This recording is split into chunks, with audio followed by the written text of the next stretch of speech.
Now indeed I seemed in a worse case than before. Hitherto, except during my night's anguish at the loss of the time machine, I had felt a sustaining hope of ultimate escape, but that hope was staggered by these new discoveries. Hitherto, I had merely thought myself impeded by the childish simplicity of the little people and by some unknown forces which I had only to understand to overcome.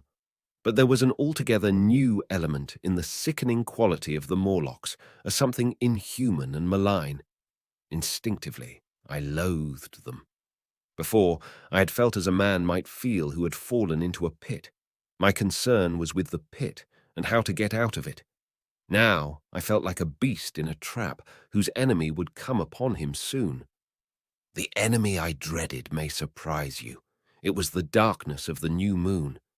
Weena had put this into my head by some, at first, incomprehensible remarks about the dark nights. It was not now such a very difficult problem to guess what the coming dark nights might mean. The moon was on the wane. Each night there was a longer interval of darkness, and I now understood to some slight degree at least the reason of the fear of the little upperworld people for the dark. I wondered vaguely what foul villainy it might be that the Morlocks did under the new moon. I felt pretty sure now that my second hypothesis was all wrong. The upperworld people might once have been the favoured aristocracy, and the Morlocks their mechanical servants, but that had long since passed away. The two species that had resulted from the evolution of man were sliding down towards, or had already arrived at, an altogether new relationship. The Eloi, like the Carlovingian kings, had decayed to a mere beautiful futility. They still possessed the earth on sufferance, since the Morlocks, subterranean for innumerable generations, had come at last to find the daylit surface intolerable.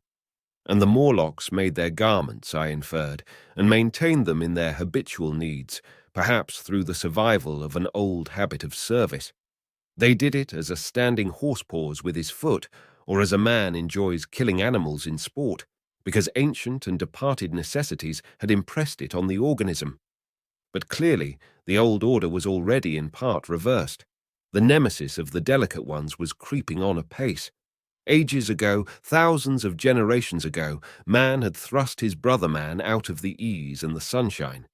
And now that brother was coming back, changed. Already the Eloi had begun to learn one old lesson anew.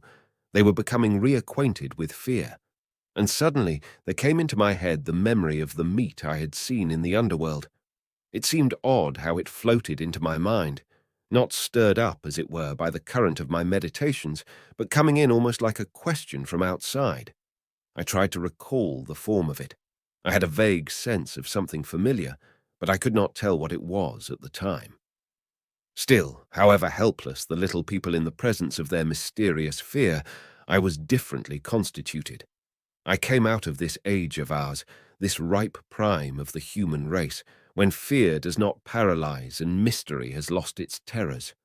I at least would defend myself. Without further delay, I determined to make myself arms and a fastness where I might sleep. With that refuge as a base, I could face this strange world with some of that confidence I had lost in realizing to what creatures night by night I lay exposed. I felt I could never sleep again until my bed was secure from them. I shuddered with horror to think how they must already have examined me.